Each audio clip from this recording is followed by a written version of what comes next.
मुलगा दुपारी शाळेतून घरी आला आणि त्याने बापाला मोलकरणीसोबत बघितलं. मोलकरणीच्या अंगावर साडी नव्हती.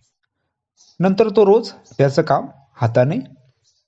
एकदा मोलकरणींना बघितलं आणि ती म्हणाली, "मी आहे ना." नमस्कार मित्रांनो, स्वागत आहे तुमचं आमच्या चॅनलमध्ये.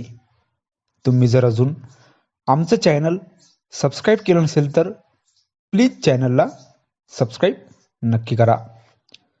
पहाटे आनंदची आई तिच्या कामावर गेली आणि आनंदला जाताना म्हणाली, "तुझा डब्बा बनवला आहे, लवकर आवर आणि शाळेमध्ये जा.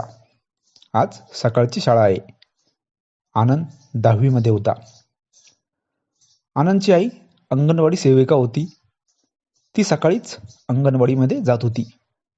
बाप तर काही काम वगैरे करायचा नाही. फक्त थोडीफार शेती होती, तीच शेती तो सांभाळत होता. बाकी काही काम करत नसे. आनंदचा बाप तर दिवसभर घरीच असायचा. आनंदची आई सकाळी जायची तर दिवसभर ती अंगणवाडीमध्येच असायची. घरचं सर्व काम तसंच पडायचं. कधी तर स्वयंपाक पण होत नसे. तिने आता एक मोलकरीण ठेवली होती. ती मोलकरीण सकाळचे धुणे भांडे करत होती आणि दुपारी तिच्या घरी निघून जायची. एकदा आनंद घरी आला आणि त्याने त्याच्या बापाला आवाज दिला. आनंदचा आवाज ऐकून आनंदचा बाप किचनमधून बाहेर आला. अगोदर किचनचा दरवाजा बंद होता आणि किचनमध्ये मोलकरीण आणि आनंदचा बाप दोघे पण होते. आनंदने दोघांना बाहेर येताना बघितलं. मोलकरीणचे केस विस्कटलेले होते. साडीचा पदर खाली पडलेला होता आणि आनंदचा बाप फक्त टॉवेलवर होता. त्यांना तसं बघून आनंदच्या मनात वेगवेगळे विचार येऊ लागले.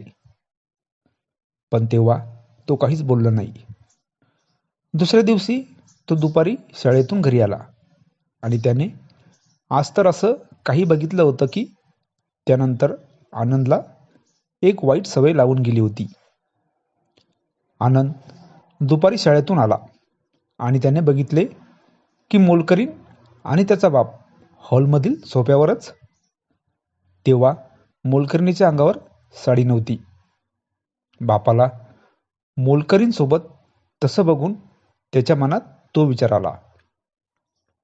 त्याने नंतर ते चित्र डोक्यात ठेवलं आणि त्याला एक विचित्र सवय लागली. तो घरी आला की एका कोपऱ्यामध्ये जात आणि मोलकरणीचं ते चित्र आठवून तो त्याचं काम हातानेच. त्याचं रोज पण तसंच. आणि एका दिवशी मोलकरीणने त्याला बघितलं.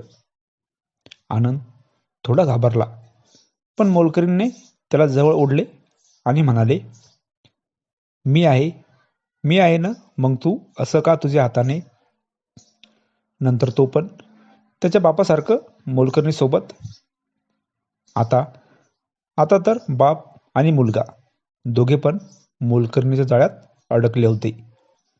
नंतर आनंदच्या आईला सर्व समजलं होतं आणि तिने त्या मोलकरणीला कामावरून हाकलून दिले. ही कथा पूर्णपणे काल्पनिक असून वास्तविक जीवनाशी काहीही संबंध नाही. ही कथा फक्त मनोरंजनासाठी आहे. मित्रांनो, कथा आवडल्यास चॅनलला सबस्क्राईब करा. धन्यवाद.